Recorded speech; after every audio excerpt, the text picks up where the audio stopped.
Et bonjour à tous, bienvenue sur la chaîne de l'Hexamone Crypto. Nous sommes le dimanche 12 novembre 2023, il est 10h pile poil à l'heure à laquelle je fais cette vidéo. On va faire un point bien sûr sur le Bitcoin, on va regarder les cryptos du top 100. On regarde que directement on a le Rune qui nous fait des belles performances, on a le Solana, toujours, le Solana qui est aux 60 $, c'est assez incroyable. Atom Cosmos qui pousse, Avax qui se réveille enfin. On va regarder tout ça en détail au travers de cette vidéo. Allez, on démarre avec cette vue jour sur le Bitcoin. Bien sûr, je rappelle à tout le monde que tout ce que je vais dire dans cette vidéo ne sont en aucun cas à prendre pour des conseils financiers.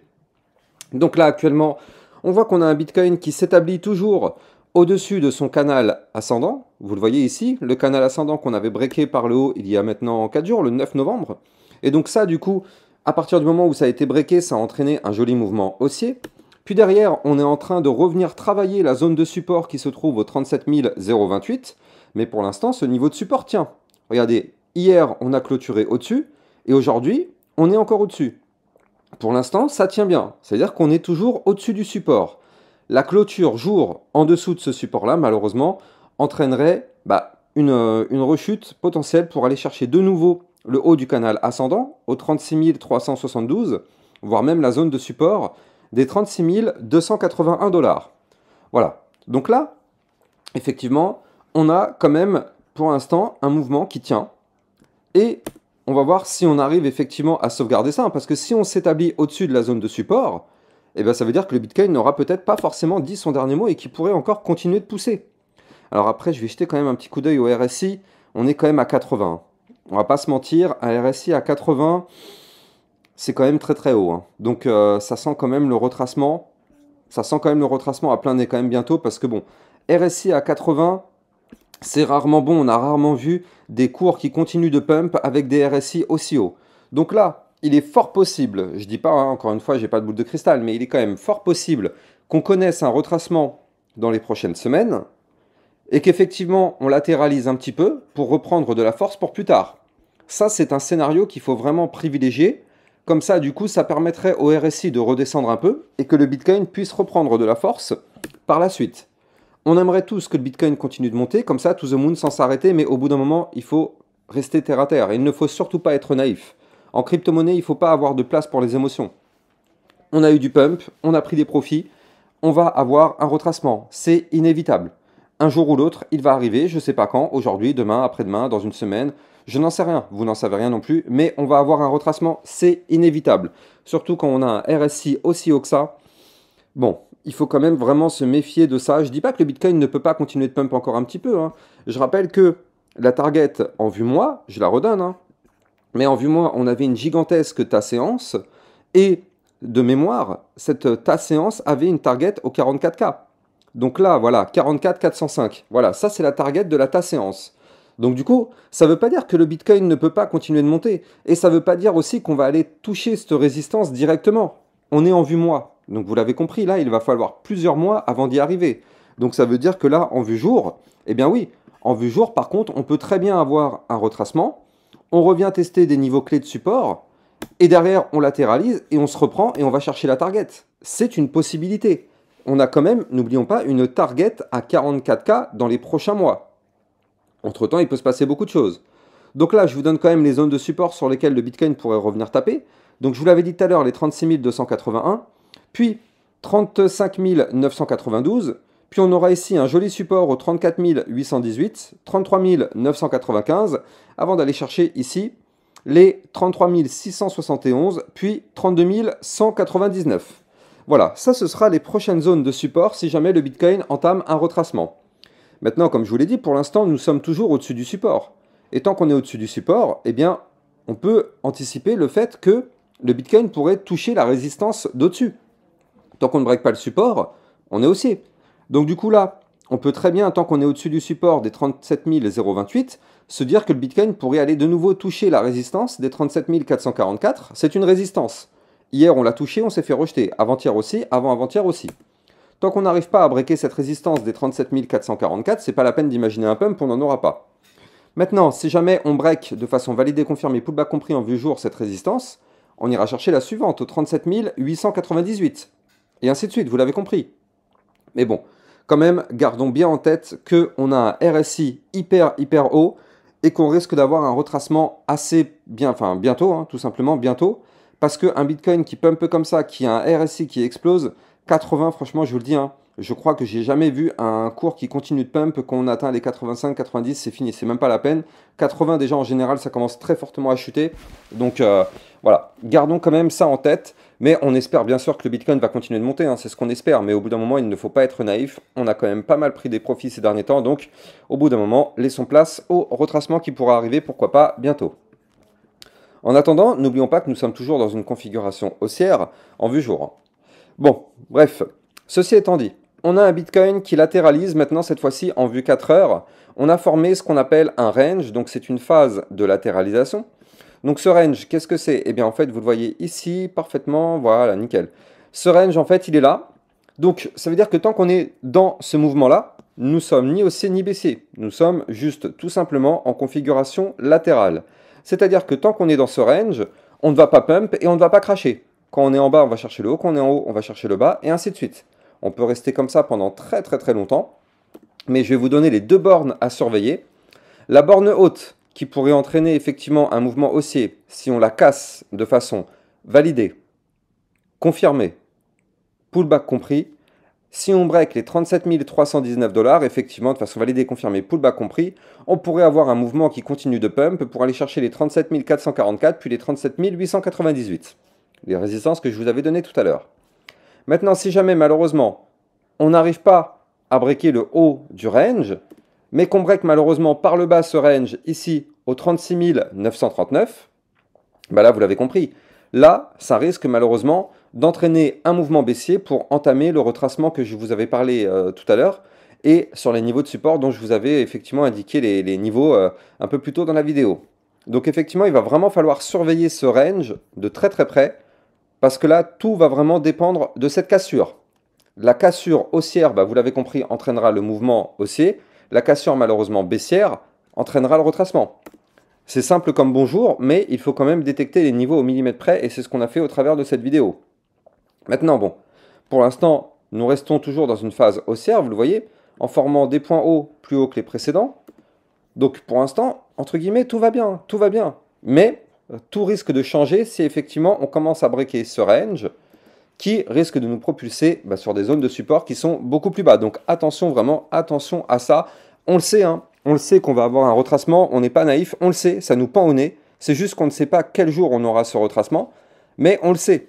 Donc au bout d'un moment, on est là, on surveille les niveaux clés. Si on continue de pump, bon bah tant mieux, hein. De toute façon les niveaux clés, on les a là, hein. On sait que si on break le niveau clé que je vous avais donné tout à l'heure, 37 319 $, eh bien effectivement ça va continuer de pump, hein, bien sûr.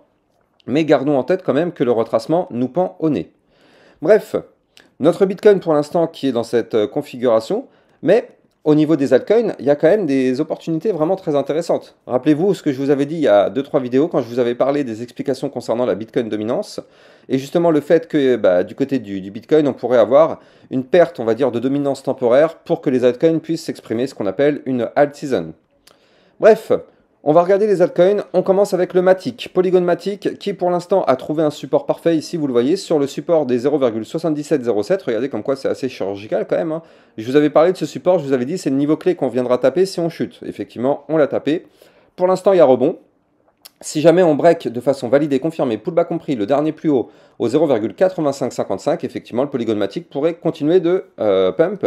Par contre, si malheureusement on break par le bas les 0,7707, c'est dead. Ethereum qui entame un petit retracement, ce qui est tout à fait logique et tout à fait sain après le pump qu'on a connu. On n'est pas sur des niveaux anodins, hein, regardez, on revient toucher le support des 2018. Je vous avais dit, ça c'est le gros support. Tant qu'on est au-dessus de ce support-là, tout va bien. Si malheureusement on perd ce support de façon validée, confirmée, pullback compris, on reviendra tester les 1937 $. Mais pour l'instant, on est au-dessus du support, donc on peut très bien imaginer soit un pattern en double bottom, comme ceci, soit directement, on rebondit, on casse le dernier plus haut, on pète. Quoi qu'il arrive, si on veut du pump, il faut breaker les 2154 $. Ça, ce sera le niveau clé majeur à breaker sur l'Ethereum si on veut effectivement reprendre une belle phase haussière. BNB pour l'instant qui s'établit toujours au-dessus d'un ancien range, donc ça c'est plutôt positif. Tant qu'on est au-dessus de toute façon ici des 248 $, pour l'instant tout va bien. Je rappelle d'ailleurs que pour toutes les personnes qui n'ont pas encore de compte, vous pouvez trader toute cette volatilité sur Binance. Vous allez trouver le lien effectivement de parrainage en description de mes vidéos qui vous permet d'avoir justement une remise sur vos frais de transaction Et ça vous permet aussi au passage de bénéficier d'un bonus qui peut aller jusqu'à 60 $ lors de votre inscription. Donc tapez dedans si vous n'avez pas encore de compte sur Binance. Allez, on continue donc la vidéo. On va passer maintenant du côté du XRP. XRP c'est pareil, hein. On a un joli retracement, mais qui a tapé des niveaux clés parfaits, regardez ça. On a touché ici le support des 0,6387. Pour l'instant ça tient parfaitement. Tant qu'on est au-dessus de ce support-là, tout va bien, hein. On peut se dire qu'on risque de reprendre une tendance haussière. Maintenant, si jamais la perte de ce support arrive en vue jour, malheureusement, ce serait pour aller chercher des points plus bas. Mais pour l'instant, on est au-dessus, tout va bien. Il faudrait maintenant qu'on break ici la résistance des 0,7153 si on veut vraiment avoir un joli pump dans les prochains jours. Atom Cosmos, propre, très propre, qui se dirige tout droit vers la résistance déjà des 9,606 et surtout du haut du range qu'il faudra breaker. Ici, vous le voyez, 9,958. L'Atom Cosmos, je rappelle, hein, on avait détecté son bottom parfait, regardez ça. Ici, quand il nous avait fait le double bottom, ici, j'ai encore mon tracé d'ailleurs, je vous avais dit, c'est là. Le niveau clé, il est là. On y est bientôt, les amis. Boum. Ici. Le niveau clé était ici. On a réussi à choper toute l'ampleur du mouvement sur l'Atom Cosmos sur ma chaîne YouTube. Donc là, ça fait quand même déjà un plus 47% dans la poche sur cet actif-là. Maintenant, est-ce que le pump est terminé? Comme je vous dis, pour l'instant, on est sous résistance, les 9,606. Si on break cette résistance, on continue, hein. On va chercher la résistance suivante au 9,964. Et si on break cette résistance, on ira chercher des points encore plus hauts. Mais en tout cas, là, quoi qu'il arrive, il est fort possible que l'atome aille chercher son haut du range. Par contre, ce sera une zone de résistance capitale, donc potentiellement, on se fera rejeter dessus. Mais c'est pas grave, on aura quand même pris déjà des assez gros profits. Chainlink, encore une fois, il nous a fait un miracle hier, regardez ça. Hier, il a clôturé au-dessus de la résistance des 16,167. Ça veut dire quoi? Ça veut dire que cette résistance se transforme actuellement en support. Et d'ailleurs, c'est pour ça qu'on est en train de faire le pullback dès le lendemain. Hein, comme quoi, c'est chirurgical le trading. Cassure, pullback, on revient tester le niveau clé qu'on a breaké. Pour l'instant, ça tient. Tant qu'on est au-dessus de ce support des 16,167 en vue jour, tout va bien. Si on clôture jour en dessous, malheureusement, ce sera pour retracer pour aller chercher les 14,541. Et notre Solana, on n'arrête plus. Hier, il nous a fait une touchette au 64,233. Bien sûr, je rappelle à tout le monde que les likes et les commentaires sont très fortement appréciés. Je rappelle que c'est grâce à ça que ma chaîne YouTube continue d'évoluer et que bien sûr mes vidéos sont de mieux en mieux référencées par les algorithmes de recherche. Donc je compte sur vous pour liker, partager au maximum mes vidéos. S'il vous plaît les amis, ça vous prend que quelques secondes. Bref, le Solana qui continue de faire des merveilles. Là pour l'instant, on est au-dessus de la résistance des 59,256, zone de résistance qu'il faut breaker. Hier et aujourd'hui, on se fait rejeter par la résistance des 62,149, mais en tout cas, ce qui est bien, c'est que là, on a le support des 56,307 qui est acquis. Ce support-là, il est acquis, donc ça veut dire qu'en cas de chute, on revient tester ce support-là. Donc pour l'instant, on est plutôt bien, hein. Quoi qu'il arrive, notre Solana s'établit au-dessus des 56,307. Là, on tente la percée des 59,256. Puis pourquoi pas, si on break ça, aller chercher les 62,149 pour aller taper les 66,76, puis les 73,61 dans les prochains jours. Donc pour l'instant, le Solana, effectivement, il continue sa phase haussière. Maintenant, lui, c'est pareil, hein. On n'est pas naïf. On a un RSI qui est extrêmement haut. Regardez ça au niveau du RSI. Je crois qu'on est à 91, un truc comme ça. Ouais, 90. On est à 90 du côté du RSI. Donc là, c'est pareil. Le Solana, attention au retracement au bout d'un moment, hein. On ne va pas s'envoler comme ça to the moon sans retracer. Bref, le Shiba. Je vous ai fait une vidéo entière hier sur le Shiba. Je vous avais dit le Shiba à surveiller de très très près. Pourquoi? Parce qu'effectivement, le Shiba a formé un pattern complètement bullish en vue hebdomadaire, vous le voyez ici, hein, je vous en ai parlé hier dans ma vidéo d'un énorme double bottom, mais pour ça on n'a pas le choix, il va falloir qu'on break, malheureusement la ligne de la ligne de tendance baissière, pour l'instant c'est elle qui nous a rejeté, on n'arrive pas à la breaker, qui se trouve en vue hebdomadaire au 0,009696, donc pour l'instant tant qu'on ne perce pas ce niveau-là, c'est même pas la peine d'imaginer un pump, on n'en aura pas, c'est clair, net et précis, c'est aussi simple que ça, aucun pump tant qu'on ne break pas la ligne de tendance baissière. Maintenant, si jamais on arrive à la breaker, eh bien effectivement, ça pourrait nous permettre d'aller chercher la ligne de coup du double bottom sur le Shiba, qui se trouve quant à elle au 0,010223, et pourquoi pas par la suite aller exploser. Mais pour l'instant, ça ne sert à rien de mettre en place ce scénario-là, tant qu'on ne break pas cette ligne de tendance baissière ici, c'est mort. Le Shiba est bloqué par une résistance extrêmement violente, donc tant qu'on ne break pas cette résistance de façon validée, confirmée, pullback compris, c'est mort, il n'y aura plus rien sur le Shiba. On espère vraiment qu'on va la breaker. pour aller chercher la ligne de coup du double bottom qui est ici, et former par la suite donc ce fameux double bottom, et aller chercher des points beaucoup plus hauts si on valide le double bottom. Mais pour l'instant, on est sous les résistances, donc attention à ça quand même. Je rappelle que j'ai un channel dans lequel je vous diffuse des alertes en temps réel concernant le Bitcoin et autres crypto-monnaies, donc n'hésitez pas si vous êtes intéressé par ça, ça vous permet de recevoir toutes ces alertes, vous allez trouver le lien en description de vidéo. Et n'oubliez pas aussi que vous allez avoir le lien Binance, si vous n'avez pas encore de compte dessus, ça vous permet de trader toute cette volatilité en bénéficiant de remises sur vos frais de transaction, ça c'est à vie, et avec un bonus à l'inscription qui peut aller jusqu'à 60 $, donc ça, tapez dedans. Quant à moi, j'ai plus qu'à vous souhaiter un excellent dimanche, et je vous dis à plus tard pour une prochaine vidéo, ciao ciao.